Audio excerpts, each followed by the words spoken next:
আমি জানতেও পারি নাই, আমার বড় বাবুটা কিন্তু ক্যামেরা আগে থেকেই সেট করে রাখছিল। তো যাই হোক, আমি হঠাৎ করে দেখি সে আমার উপর দিকে একটা তাল ছুঁড়ে মারলো। তালটা নাকি তার বাবা নিয়ে আসছে, মাত্রই নিয়ে আসছে, খুবই পাকা আর স্মেলটা কিন্তু জাস্ট ওয়াও।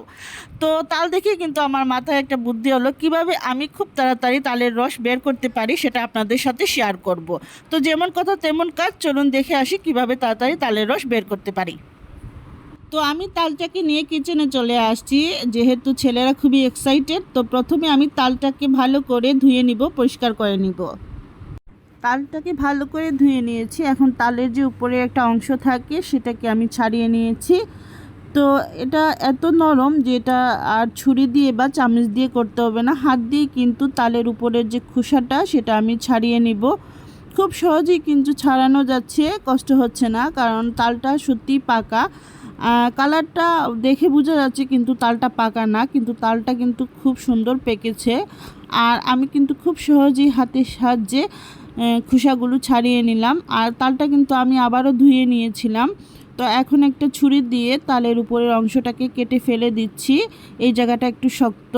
তো এই যে দেখুন, এত ছোটো তালের ভিতর 3টা বিচি বের হয়েছে, অনেক সুন্দর তাই না? আর সত্যি বলতে স্মেলটা কিন্তু খুব ভালো লাগছে। তালের স্মেল আমার এমনিতেই অনেক ভালো লাগে। তো ছোটো একটা তাল থেকে আমরা কিন্তু 3টা বিচি পেয়েছি। আর এখন কি করব, সেই হচ্ছে নিনজা টেকনিক। তো তালের উপরের যে খোসাগুলো আছে সেগুলোকে আমি কেচি দিয়ে কেটে নেব।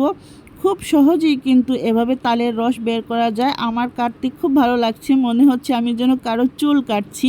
আসলে খুব ভালো লাগছে। তো আর এই পদ্ধতিতে যদি তালের রস নেন তাহলে তালটা কিন্তু ওয়েস্ট হবে না, খুব সুন্দরভাবেই তালের রস বের করে নিতে পারেন এবং এটাকে ডিপ ফ্রিজে সংরক্ষণ করতে পারেন। তো এখন আমার তালটা যেহেতু ছোটো, তাই আমি ছোটো কাপ দিয়ে 1 কাপ পানি দিলাম। আপনারা যদি যতটুকু ঘনত্ব চান সেই অনুযায়ী পানি দিবেন। তো এই যে দেখুন, এভাবে আমি চিপে চিপে আঁশ থেকে তালের সম্পূর্ণ রস আগে বের করে নিব। খুব সুন্দর করে কিন্তু এভাবে তালের রস নেওয়া যায়।